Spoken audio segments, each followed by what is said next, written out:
is that for the first time in American history, the selection of justices got handed off to a private organization that had no transparent process for picking the judges, and that took huge anonymous donations while it ran the turnstile to the court.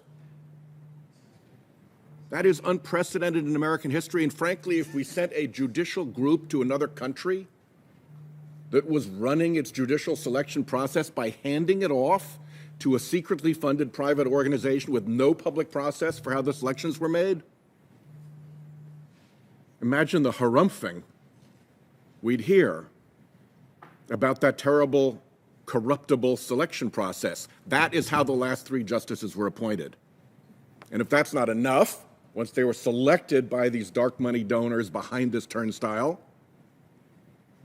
then campaigns were put up, TV ad campaigns. People wrote $15 million checks, $17 million checks. And we don't know who they are, and we don't know what business they had before the court.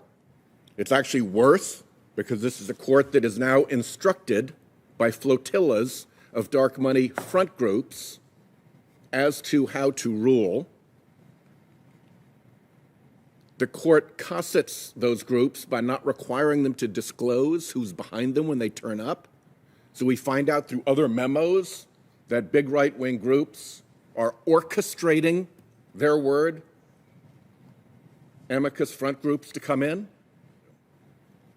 And then finally, we have a statistically improbable win rate at the court, an otherwise inexplicable pattern of victory for the exact interests that paid to select the judges, that paid for the confirmation ad campaigns for the judges, that are behind the dark money front groups that argue before the judges.